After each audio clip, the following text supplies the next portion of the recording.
대통령직 인수위원회가 다음 달 10일 열리는 윤석열 대통령 취임식에 기시다 후미오 일본 총리를 초청한 것으로 알려지면서 성사 여부에 관심이 쏠립니다.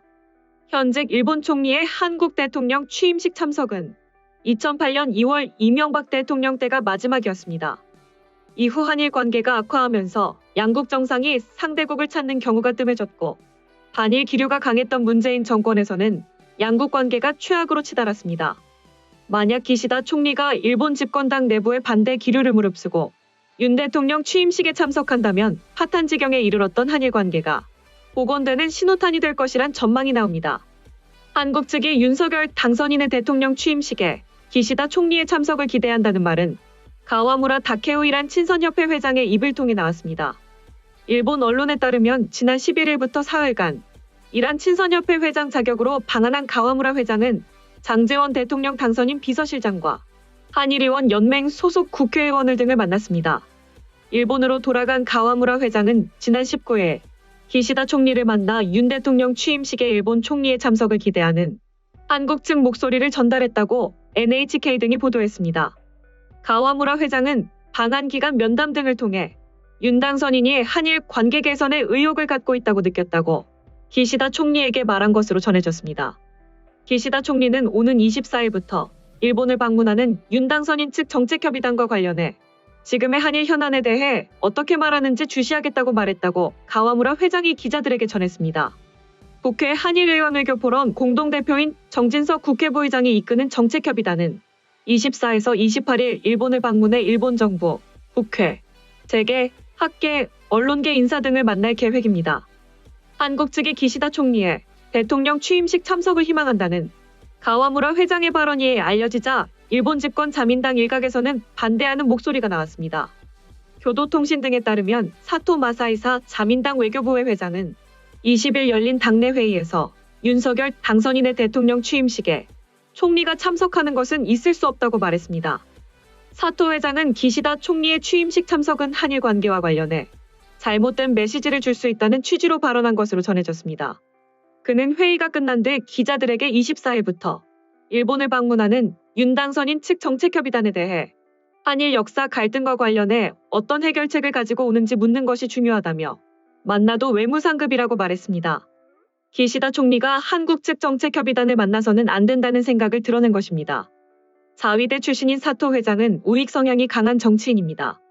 전문가들은 한일 관계 정상화를 위해서는 오랫동안 단절됐던 양국 정상 간 대화에 물꼬를 트는 것이 중요하지만 사토 회장과 같은 일본 내 강경 세력의 반대 목소리를 극복하는 것이 과제라고 지적했습니다. 조진구 경남대 극동문제연구소 일본센터장은 기시다 총리는 과거 외상 시절 일본 내 반대 여론을 무릅쓰고 한일 위안부 합의를 성사시킨 장본인이라며 한일 관계 개선에 부정적인 집권 자민당 내 강경파의 반대를 어떻게 극복하느냐가 과제라고 말했습니다. 문재인 대통령 취임식 이전까지는 일본의 현직 또는 전직 총리가 한국 대통령 취임식에 참석하는 것이 관행이었습니다. 2003년 노무현 대통령 취임식에는 고이즈미 주니치로 당시 일본 총리가 참석했고 2008년 이명박 대통령 취임식에도 후쿠다 야스오 당시 총리가 직접 왔습니다. 2013년 박근혜 대통령 취임식 때는 총리를 지낸 아소다로 당시 부총리가 참석했습니다.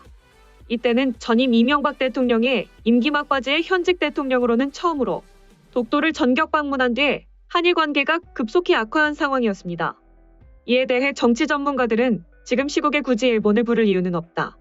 일각에선 이명박 대통령 이후 최악이라고 비판할 정도인데 취임도 전에 이렇게 뒤집혀서야 되겠냐며 일본 총리도 이에 응한다면 큰 실수를 하는 것이다. 지금 한국은 일본은 견제해야 하는 예민하고도 중요한 시기라고 말했습니다. 다음은 해당 소식을 접한 일본 네티즌들의 반응입니다. 새 행정부가 출범한 뒤 미국 대통령이 한국에 먼저 오면 정권 교체로 한미 관계가 강화됐다고 어필할 수 있기 때문이라며 역대 미국 대통령들은 아시아 방문 때 일본, 한국 순으로 방문해왔다고 전했다. 한국은 그냥 계획적으로 일본을 이용할 뿐인 나라고 과거의 변덕스러운 대응에는 사토 외교부장이 발언한 것처럼 지나치게 앞으로 고꾸라지면 발목을 잡히지만 올바른 교제라고 생각한다. 정치와 국민 감정은 별개이며 여론의 비판이 있으면 반일로 전환하는 것은 지금까지 몇 번이나 뼈아픈 일이었지. 푸틴도 일본과의 우호 관계를 가장하여 경제적인 원조밖에 생각하지 않았던 결과가 지금의 상황입니다. 그 나라가 해결책을 제안할 때까지 방치하고 만날 필요는 없다고 생각합니다. 물론 기시다 총리가 솔선해서 만나는 일은 피하기를 바랍니다. 징용공 재판에서 판사의 감정적인 판결로 진행되면 또 같은 일의 반복이 되기 때문에 의연하게 도전해 주었으면 한다. 위안부 합의가 공식 합의라고 인정했다는 것만으로 태도를 누그러뜨리는 의원이 많지만 그건 당연한 일로 되돌아갔을 뿐이지. 문제는 앞으로 계속 그것을 이행하느냐입니다. 공식 합의지만 국민이 납득하지 못하는 만큼 추가로 사과와 보상을 요구하겠다고 나설 가능성도 있습니다. 한일 정책협의 대표단이라는 이름을 붙인 것이 크게 잘못 생각한 것임을 알 수 있다. 정권 교체를 했으니 과거사는 유야무야하고 어떻게든 실리를 챙기려는 게 분명하고 일본이 요구할 것은 합의나 국제조약 이행으로 더는 협의할 게 없다. 총리는커녕 외상이라도 카운터파트로서 과하다. 그리고 뭔가 거물이 면담하면 일본이 협의해 줄지도 모른다는 착각을 하고 있는 듯하다. 면담하는 것 자체만으로도 손해보는 상대다. 국익을 해쳐서라도 기시다 총리가 만날 가치가 있다고 판단한다면 그 순간부터 국민의 반발을 각오하는 것이 좋다. 한국은 상식이 통하지 않기 때문에 조심해야 한다고. 바이든은 한국에 일본으로 접근하라며 양다리 외교를 책망했기 때문에 형식대로 처음에는 새로운 시작을 하게 될 거라고 생각한다. 그래서 일본도 다가온 한국에 예의상 한 번은 마주보지 않으면 바이든에게 아무 말도 하지 못한다. 단교했으면 좋겠지만 어차피 이렇게 된다면 이용할 건 이용해 먹어야 한다. 대만 유사시엔 한국은 어떻게 움직일까요? 개인적으로 대만 유사시는 일본에도 큰 위협이 되는 것으로 대만 유사시가 일본 유사시라고 생각하면 이해하기 쉽습니다. 다만 한국이 움직일까요? 한국 유사시 일본은 어떻게 할 것인지요?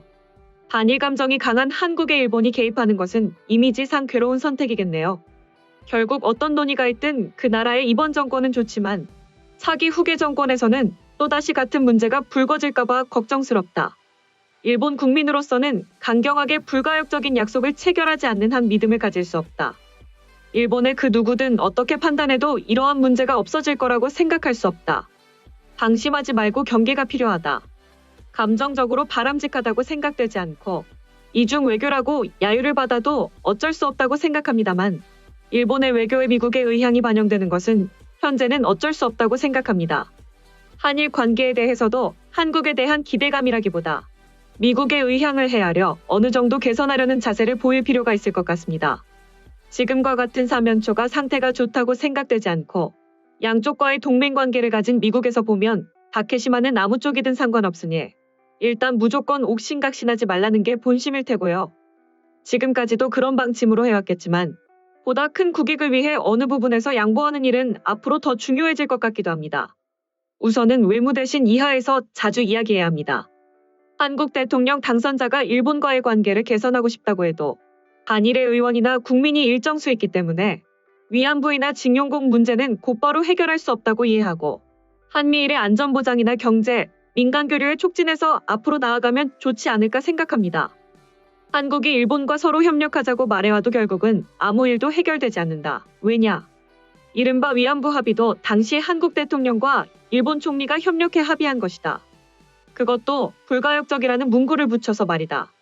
그런 일을 지금은 전혀 없었던 것처럼 만들었으며 뻔뻔하게도 다시 일본의 협조를 구하고 있다. 소식 마치겠습니다. 오림박스는 내일도 최선을 다하겠습니다. 감사합니다.